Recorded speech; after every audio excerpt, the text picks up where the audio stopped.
Ներողություն մի ճիշտ էլ անեմ ու վաղ է հարցը գտած։ Տեսեք, դուք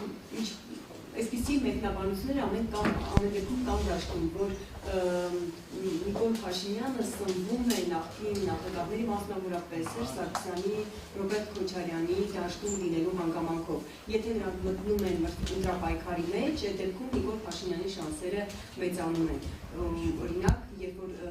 նորաստեղծ ուժի ներկայացուցիչը հայտարարում է չպետք է լինեն նախկիները, հավանաբար նաև դա նկատի ուներ։ Հիմա դուք օրինակ կարծում եք, որ Ռոբերտ Քոչարյանը, Սերժ Սարգսյանը, եթե լինում է նախկիներից որ մեկը լինում է ընտրապայքարի մեջ, դա Նիկոլ Փաշինյանի շանսերը ավելի մեծացնում է։ Դուք այս հարցի մասին ինչ եք մտածում։ Ոչ, դա նիկոլական խոսույթ է։ Այդ խոսույթն է նպաստում Նիկոլի վերարտադրությանը։ Մենք կարծում ենք, որ պետք է ընտրություններին ձևավորել մասնակցել մի քանի փոքր դաշինքներով, մարդկանց ներկայացնել այլ ընտրանքներ, հնարավորություններ, ծրագրեր եւ Հայաստանի Հանրապետության քաղաքացին թող ընդդիմության միջից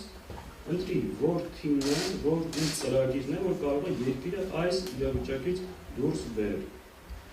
Հայաստան դաշինքը նախորդ ընտրություններին ստացել է շուրջ 280,000 քվեներ։ Նախորդ ընտրություններին մասնակցած մյուս 23 կուսակցությունները ըստ էության շեղը չեն հաղթահարել։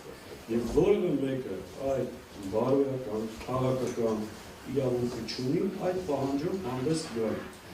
Մենք երբեք որևէ մեկին չենք ասում մի մասնակցեք ընտրություններին,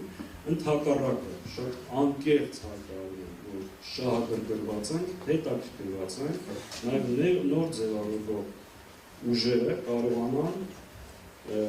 ազդեցիկ ներկայություն ունենալ խորհրդարանում եւ որքան նման ուժերը եւ բլոկները շատ լինեն, այնքան այսօրվա իշխանության հեռացման միջավայրը ավելի բարենպաստ կլինի։ Հետևաբար ցանկացած ուժ պետքա պայքարի հատկապես ընդդիմադիր դաշտի ուժերը ոչ թե միմյանց դեմ միմյանց թիրախավորելով կամ մեկ թիրախավորող իշխանությունը,